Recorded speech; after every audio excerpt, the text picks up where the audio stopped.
అందరికీ నమస్కారం. Welcome to again politics. నమస్కారం బాలకోట గారు. నమస్కారం శ్రీని గారు. సార్, ఆ, ఇంకా ఆలు లేదు చూడలేదు కానీ ఇంకా రిజల్ట్స్ రాలేదు. కూటమి ఫేవర్గా ఉన్నాయని అంటున్నారు ఇప్పటివరకు అయితే.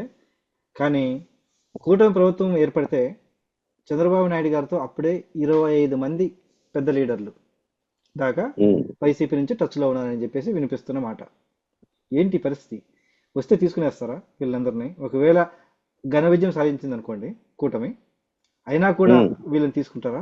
అంత తీసుకోవాల్సిన అవసరం ఏంటి? చంద్రబాబు నాయుడు గారు తీసుకుంటారా, తీసుకోరా? తర్వాత ఆయన ప్రభుత్వ అధినేతగా ఉంటారు. తర్వాత పార్టీ అధినేత వేరే వాళ్ళు ఉంటారు అని వినికిడి. ఆ పార్టీ అధినేత తీసుకుంటారా?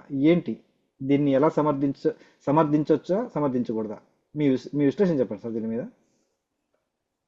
శ్రీని గారు, మీరు అడిగింది యథార్థమే. ఒక్క మన ఛానల్లోనే కాదు, ఆంధ్రప్రదేశ్లో కొన్ని ప్రధానమైన ఛానల్లో కూడా పెద్ద ఎత్తున జరుగుతున్న చర్చ ఏంటంటే, రేపు కూటమి పార్టీ అధికారంలోకి వస్తే, అంటే తెలుగుదేశం, జనసేన, భారతీయ జనతా పార్టీతో కూడిన కూటమి పార్టీ అధికారంలోకి రాగానే వైసీపీకి చెందిన ఒక 25 మంది ఎమ్మెల్యేలు తెలుగుదేశం పార్టీలోకి రావటానికి రెడీగా ఉన్నారు. ఆ మేరకు చంద్రబాబు నాయుడు గారికి సమాచారం పంపించారు అని పెద్ద ఎత్తున డిబేట్లు జరుగుతున్నాయి. నేను కూడా ఒక ఛానల్లో కూర్చుంటే ఆ యాంకర్ నన్ను అడిగిన ప్రశ్న కూడా ఇదే, అలా వస్తే తీసుకుంటారా అని చెప్పేసి. నేను దానికి చంద్రబాబు నాయుడు గారు కూడా నిరాకరించారని, లోకేష్ గారు మాత్రం ఏ విషయము చెప్పకుండా కాస్త వాళ్ళందరిని కూడా లుకెట్ సైట్ లో ఉంచమని చెప్పేసి అన్నట్టుగా ఓ చర్చ జరిగింది. ఒక మాట సార్, ఒక మాట. ఒకవేళ చెప్పండి. చంద్రబాబు నాయుడు గారు కానీ లేదంటే లోకేష్ గారు కానీ తీసుకోకపోతే వాళ్ళు జనసేనలోకి వెళ్ళే అవకాశం ఉందా, లేదా బీజేపీలోకి వెళ్ళే అవకాశం ఉందా? ఎలా ఉండబోతుంది? అంటే వాళ్ళైతే జగన్ గారిని దాటి వచ్చేద్దని వాళ్ళ ఉద్దేశం అనుకోండి. ఇప్పుడు మనం చాలా అంశాలు చూస్తున్నాం కదా శ్రీని గారు. ఇప్పుడు తెప్పలగా చెరువు నిండిన కప్పల 10,000 చేరు గదరా సుమతి అంటాడు సుమతి శాస్త్రంలో. అంటే గెలిచిన ఎమ్మెల్యేలు అధికారం కోల్పోగానే ఏ పార్టీ అయితే అధికారంలోకి వస్తుందో ఆ పార్టీ వైపు చూడటం అనేది ఒక సర్వసాధారణమైన ఒక జుగుప్సాకరమైన అంశంగా మారింది. గతంలో కూడా 2019లో వైసీపీకి సంబంధించిన 23 మంది ఎమ్మెల్యేలు తెలుగుదేశం పార్టీలోకి రావటం. సరే, వాళ్ళు ఎలా తీసుకున్నారు, కొనుగోలు చేశారా లేదా వాళ్ళే వచ్చారనే అంశాన్ని పక్కన పెడితే, ఓ సింబల్ మీద కలిసి ఓ పార్టీ మీద గెలిచిన ఎమ్మెల్యేలు ఆ పార్టీని వీడి ఆ కండువాలను అక్కడ వదిలేసి మరో పార్టీలోకి రావటం. తర్వాత మన వైసీపీ పార్టీ కూడా 151 మంది ఎమ్మెల్యేలను గెలుచుకున్నా కూడా జగన్మోహన్ రెడ్డి గారు తెలుగుదేశం పార్టీకి సంబంధించిన ఎమ్మెల్యేలను ఆయన కూడా 4 తీసుకున్నాడు. వల్లభనేని వంశీ కానీ, కర్ణం బలరామకృష్ణ కానీ, ఇటువంటి వాళ్ళందరినీ కూడా ఆయన తీసుకున్నాడు. తర్వాత జనసేన పార్టీ రాపాక ఆ వరప్రసాద్. వరప్రసాద్ కానీ ఇటువంటి వాళ్ళు కూడా తీసుకున్నాడు. అంటే ఇదొక ప్రక్రియ అయిపోయింది. అలాగనే రేపు కూటమి అధికారంలో రాగానే వైసీపీకి సంబంధించిన ఒక 25 మంది ఎమ్మెల్యేలు చర్చలో ఉంటే ఉండవచ్చులే కానీ, నేనైతే ఈసారి అలా కూటమి పార్టీ అలా తీసుకుంటుందని అయితే నేను అనుకోను. అలా తీసుకుంటే అది ఏంటంటే ఒక హేయమైన పద్ధతిగానే భావిస్తారు మళ్ళీ. ఎందుకంటే అదొక ప్రక్రియగా ప్రజల్లో జరిగిపోయింది. అది ఒక సరైన పద్ధతి కాదనేది ప్రజల యొక్క అభిప్రాయం. కాకపోతే ఏంటంటే గెలిచిన ఎమ్మెల్యే ఆగడం. అయినా మొన్న ఎన్నికల్లో కూడా మనం చూసాం కదా. ఇప్పుడు వైసీపీ ఎమ్మెల్యేలు కొంతమంది తెలుగుదేశం పార్టీకి వచ్చి సీట్లు పొందారు. తెలుగుదేశం పార్టీకి సంబంధించిన ఎమ్మెల్యేలు కూడా వైసీపీలోకి వెళ్ళి సీట్లు పొందారు. ఉదాహరణకి విజయవాడ ఎంపీ కేశినేని నాని తెలుగుదేశం పార్టీలో 2 సార్లు ఎంపీగా పనిచేసిన ఆయన పార్టీలో ఏదో అలదలు వచ్చిందనో, కలతలు వచ్చిందనో, ఏదో గౌరవం లేదనో ఏదో సాకు చూపించేసి వైసీపీలోకి వెళ్ళి అదే విజయవాడ ఎంపీగా పోటీ చేశాడు. వైసీపీలో మంత్రిగా చేసిన బొమ్మనూరు జయరాం గారు లాంటి ఒక మంత్రి స్థాయి వ్యక్తే తెలుగుదేశం పార్టీలోకి వచ్చేసి సీట్లు పొందాడు. నిజానికైతే వీటన్నిటిని కూడా ఏంటంటే ఆహ్వానించకూడదు. మరి ఆ రాజకీయ పార్టీలు వీటికి చెప్పే భాష్యాలు వేరు, వీటికి చెప్పే ఆ తాత్పర్యాలు, అర్థాలు వేరు. నాకు తెలిసి ఈసారి అయితే వైసీపీ నుంచి కానీ ఇంకా ఏ పార్టీ నుంచి కానీ తెలుగుదేశం పార్టీలకు ఆహ్వానించు. కాబట్టి మీరు అన్నట్టుగా జనసేన బీజేపీ పార్టీలోకి వెళ్ళొచ్చు కదా, వెళ్ళొచ్చేమో బాలకోటయ్య గారు అని అంటే వెళ్తారు, వెళ్తారు. ఆ పార్టీలు కూడా మరి అలా తీసుకుంటాయో లేదనేది ఆ పార్టీల నిర్ణయం. కాకపోతే ఏంటంటే ప్రజల్లో మాత్రం దాన్ని ఆహ్వానించరు, ఆస్వాదించరు. పార్టీలు వాళ్ళ స్థితిని నిలబెట్టుకోవడం కోసం, ఆ పార్టీని బలోపేతం చేసుకోవడం కోసం కొత్తగా నాయకులు ఎక్కడి నుంచి పుడతారు? ఒక నాయకుడు పుట్టాలంటే కొన్ని సంవత్సరాల పాటు ఏదైనా ఒక ఒక ఉద్యమం నుంచో లేదంటే ఒక రాజకీయ వారసత్వం నుంచో ఎదగాలి. అప్పటికప్పుడు ఎక్కడి నుంచి పుడతారు? అందుకని ఇందులో వాళ్ళే అందులో ఉంటుంటారు, అందులో వాళ్ళు ఇందులో ఉంటుంటారు. అలా భారతీయ జనతా పార్టీలో ఉన్నారు, కాంగ్రెస్ పార్టీలో ఉన్నారు, వైసీపీలో ఉన్నారు, తెలుగుదేశంలో ఉన్నారు. నా దృష్టిలో అయితే మనం ఇదైతే సరైన చర్య కాదని చెప్పి మాట్లాడుతాం, కానీ జరిగినా కూడా మనం ఏమి ఆశ్చర్యపోవాల్సిన పని లేదు. కాకపోతే ఈసారి ఏంటంటే కూటమి పార్టీ అలాంటి, చంద్రబాబు నాయుడు గారు అలాంటి పని చేయడం అనుకుంటున్నా.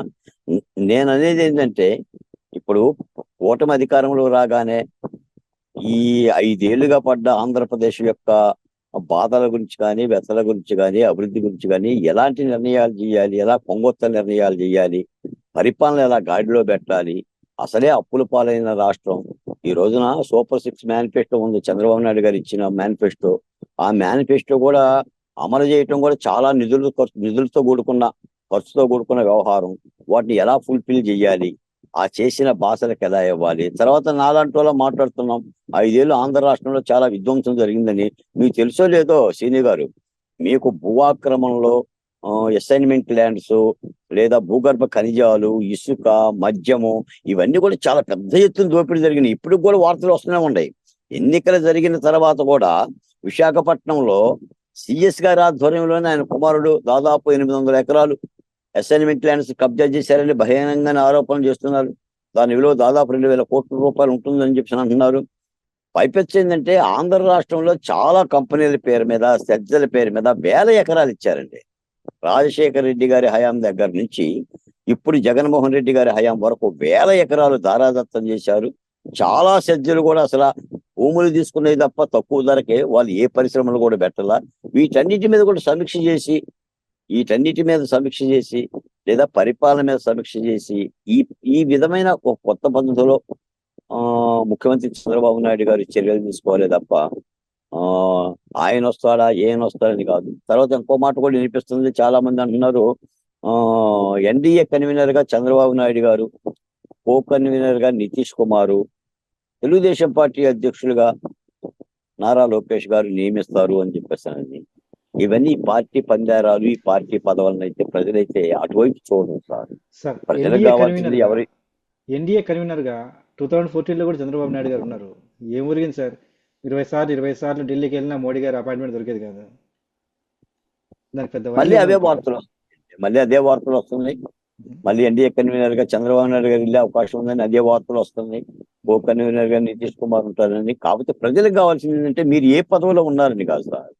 ప్రజలకు కావాల్సింది పరిపాలన ఎంత దగ్గరగా ఉంది, ఎంత తీపిగా ఉంది, ప్రజల బాధలు తెచ్చడానికి ఏ కోణంలో పొంగొత్త పరిపాలన ఉందనేది చూస్తారు. కాబట్టి గతంలో కూడా నేను మీతో మాట చెప్పాను సార్. మనం మాట్లాడిన తర్వాత, మీ ఐకాన్ లో మాట్లాడిన తర్వాత మనం ప్రపోజల్ పెట్టాం చంద్రబాబు నాయుడు గారి దగ్గర.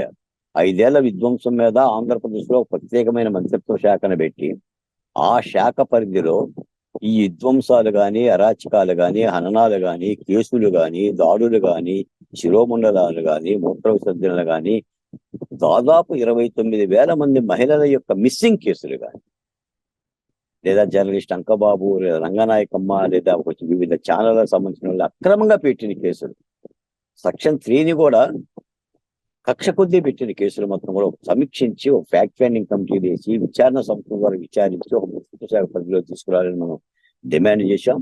ఆ మంత్రిత్వ శాఖకు కూడా దళితుడిని మంత్రిగా పెట్టాలని చెప్పేసి అన్నాం. ఒక కొత్త తరంలో సార్, ఒక కొత్త తరమైన పరిపాలన విధానాన్ని ప్రజలు ఆకాంక్షిస్తున్నారని చెప్తే ఆ మేరకు ఇది చంద్రబాబు నాయుడు గారు కూడా ఈ సమాచారం చేరింది. దీని మీద కూడా సీరియస్ గానే చంద్రబాబు నాయుడు గారు ఆలోచిస్తున్నట్టున్నాడు మనం మాట్లాడిన ప్రపోజల్ లో కూడా. అలాగే అమరావతిలో రాజధాని మీద మహిళల మీద పెట్టిన మొత్తం కేసులు దాదాపు 3,000 పైచిలుకు కేసులు మొత్తం కూడా ఒక పెన్నుపోటుతో అధికారంలోకి రాగానే ఎత్తివేయాలని, రద్దు చేయాలని విషయం మాట్లాడాం. ఇలాంటి యొక్క కార్యక్రమాలను కూడా ఆలోచిస్తున్నారని చెప్పేసి అని నాకు తెలిసిన ఒక తెలుగుదేశం పార్టీ ఒక పెద్ద ఆయనే మీ ఈ ప్రపోజల్ని అంటే మంత్రిత్వ శాఖను పెడతారా, లేదంటే చట్టబద్ధమైన ఒక విచారణ కమిటీని వేసి ఏదో ఆ ప్రపోజల్ అయితే స్వీకరించే పద్ధతిలో ఆలోచిస్తున్నారు బాలకోటయ్య గారు. మీరు చక్కనే ఒక ప్రపోజల్ చేశారని చెప్పేసి అని చెప్పారు. దాదాపుగా నాకు తెలిసి అన్ని టీవీ డిబేట్లో పాల్గొన్న విశ్లేషకులు కానీ వివిధ రాజకీయ పార్టీల నాయకులు కూడా ఈ ప్రపోజల్ యాక్సెప్ట్ చేశారు. వాళ్ళు కూడా మద్దతు ఇచ్చారు. మనమే తొలిసారిగా మాట్లాడాం. ఆ విధమైన చర్యలు తీసుకుంటే ప్రజలు హర్షిస్తారు సార్. అందుకని నేను ఈ రాజకీయ ఇప్పుడు ఎల్లయ్య ఇందులో ఉంటాడు, అప్పలయ్య అందులో ఉంటాడు అని చెప్పేసి ఈ యొక్క రాజకీయ ఈ పంపకాలకి, బేరసారాలకి, జంపింగ్ జిల్లాల గురించి నేనైతే పెద్ద పట్టించుకోను. కానీ నేనే కాదు, అసలు ప్రజలు కూడా పట్టించుకోరండి. ప్రజలు కూడా పట్టించారు అసలు. ఎందుకంటే అసలు రాజకీయం అంటేనే ఒక విధమైన పద్ధతి అయిపోయింది సార్. ఎవరు ఇందులో ఉంటారో కూడా తెలియదు, ఎవరి మెల్ల ఏ కండువ ఉంటుందో కూడా తెలియని పరిస్థితి అయిపోయింది. కాబట్టి చాలా అప్రమత్తంగా ఉండాలి. ఈసారి తెలుగుదేశం పార్టీ కూడా అలా ఒకవేళ ఎవరైనా వస్తామని చెప్పి అన్నా కూడా వాళ్ళకి దూరంగానే ఉండాలి, దూరంగానే ఉంచాలి. అలా దూరం ఉంచితేనే ప్రజలు కూడా కాస్త ఆహ్వానిస్తారనేది మా భావన. పరిపాలన ముఖ్యం కావాలే తప్ప రాజకీయ పార్టీలనే గంపల కొద్దీ ఆ నాయకులు ఈ నాయకులు తెచ్చుకొని జాయిన్ చేసుకుందాం అనే ఈ విధానాలు మాత్రం, ఈ పాత విధానాలు, ఈ సాంప్రదాయ విధానాలు ఇవైతే కరెక్ట్ కాదు. ఏదైనా సరే ఆంధ్రప్రదేశ్ కానీ దేశం కూడా చూస్తుందండి. రేపు చంద్రబాబు నాయుడు గారు ఆంధ్రప్రదేశ్లో అధికారంలోకి రాగానే దాదాపు 73 సంవత్సరాల అనుభవం కలిగిన చంద్రబాబు నాయుడు గారు ఇన్ని వెతలబడ్డ తర్వాత 53 రోజులు ఆయన కూడా జైలు జీవితం అనుభవించిన తర్వాత ఆయన ఒక అరాచకమైన, ఆయనే చెప్పాడు కదా, నేను కురుసభని ఇది కురుసభ కాబట్టి కురుసభ మారేంత వరకు నేను ఈ సభలో నేను అడుగుపెట్టని చెప్పి ఆయన ప్రతిజ్ఞ చేసి బయటికి వెళ్ళాడు. మళ్ళీ ఇది ఒక ప్రజాస్వామిక సభగా ఉంటేనే వస్తానన్నాడు. తప్పనిసరిగా ఆయన శబ్దం నెరవేరుతుంది, కురుసభ కూలిపోతుంది, చంద్రబాబు నాయుడు గారు ముఖ్యమంత్రి అవుతాడని మేము భావిస్తున్నాం. కాకపోతే మీరు అన్నట్టు ఏంటంటే వైసీపీ సోషల్ మీడియా విపరీతమైన ఊదర కొడుతుంది సార్. ఎంత ఊదర కొడుతుందంటే అసలు చంద్రబాబు నాయుడు గెలవడు కుప్పంలో, అసలు పిఠాపురంలో పవన్ కళ్యాణ్ గెలవడు, ఆ లోకేష్ కూడా గెలవడు. అసలు కొంతమంది అయితే మరి ఎందుకు మాట్లాడుతున్నారో అసలు విపరీతమైన ఒక దుష్ప్రచారం చేస్తున్నారు హైదరాబాద్ ఛానల్లో కూర్చొని. ఈ సోషల్ మీడియా వచ్చిన తర్వాత నేను అన్ని సోషల్ మీడియాని అన్నాను. జర్నలిస్టులు అంటే బాధ్యత గల వాళ్ళు ఉంటారు, బాధ్యతగా రాష్ట్రం గురించి, సమస్యల గురించి, ప్రజాస్వామ్యం గురించి ప్రజల తరపున మాట్లాడిన భావం కలిగి ఉంటారు. కానీ చాలా మంది సోషల్ మీడియాలో ఏంటంటే చంద్రబాబు నాయుడు గారు ముఖ్యమంత్రి కావాలి, జగన్మోహన్ రెడ్డి గారే ముఖ్యమంత్రి అవ్వాలి. జగన్మోహన్ రెడ్డి గారు తప్పులు చేసిన, హత్యలు చేసిన, శిరోమున్నాలు చేసిన, దుర్మార్గాలు చేసిన అయినా కూడా జగన్మోహన్ రెడ్డి గారే కావాలి వాళ్ళకి. చంద్రబాబు నాయుడు గారి మీద వాళ్ళకి పర్సనల్ వ్యతిరేకత ఉంటుందో, లేదా వ్యక్తిగతమైన ద్వేషం ఉంటుందో, లేదా కులం మీద ఏమైనా గజ్జి ఉంటుందో నాకు తెలియదు. కానీ వాళ్ళు ఆ కోణంలోనే నాయకులు సృష్టించే విధంగానే దుష్ప్రచారం చేస్తుంటే ప్రజలు కూడా ఒక విధమైన ఒక డైనమాలోనూ ఒక సందిగ్ధంలో పడే పరిస్థితి వచ్చింది. ఏదైనా సరే మాకు తెలిసి ఆంధ్రప్రదేశ్లో మార్పు తథ్యం, కూటమి అధికారంలోకి వస్తుంది. ఆ దిశగానే అడుగులు వస్తాయి. మేము కాంక్షించేది చంద్రబాబు నాయుడు గారిలో ఒక పొంగొత్త పరిపాలన, ఒక మంచి పరిపాలన రావాలి. ఎందుకంటే రాజధాని కూడా లేకుండా నవ్వుల పాలైన ఆంధ్రప్రదేశ్ని మళ్ళీ ఆత్మగౌరవంతో తల ఎత్తుకునేలాగా శిరసెత్తుకునేలాగా 28 రాష్ట్రాల ముందు ఆంధ్రప్రదేశ్ నిలబెట్టాల్సిన బాధ్యత చంద్రబాబు నాయుడు గారే ఉంది. అసలు ఆయనలో చూస్తుంది కూడా అదే. ఇంత దిగాలు పడ్డ రాష్ట్రాన్ని తిరిగి లేపాలంటే కేవలం ఒక చంద్రబాబు నాయుడు గారికే సాధ్యం. ప్రజలు కూడా ఆ కోణంలోనే తీర్పిస్తున్నారు, దాన్ని ఆశిస్తున్నారు. చంద్రబాబు నాయుడు గారే గాడిలో పెట్టగలరు రాష్ట్రాన్ని, చంద్రబాబు నాయుడు గారే పోయిన పరుగులు నిలబెట్టగలరని ఒక భావంతోనే ప్రజలందరూ ఓట్లేశారని భావిస్తున్నాం. తప్పనిసరిగా చంద్రబాబు నాయుడు గారు కూడా పొంగొత్త చంద్రబింబంలో ప్రకాశిస్తూ రాష్ట్రాన్ని మీరు నేను కూడా గర్వించే స్థితికి పరిపాలన తీసుకురావాలనేది ఆశిస్తుంది. ధన్యవాదాలు సార్. ప్రజల ఆకాంక్షగా అలాగే ఉండబోతుంది అనుకుంటున్నాము.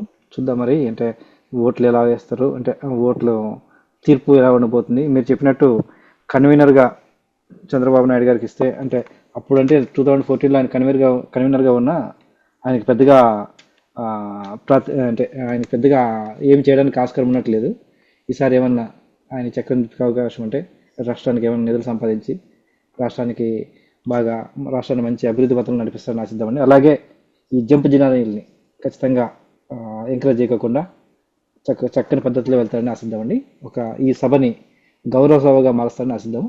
ధన్యవాదాలు సార్.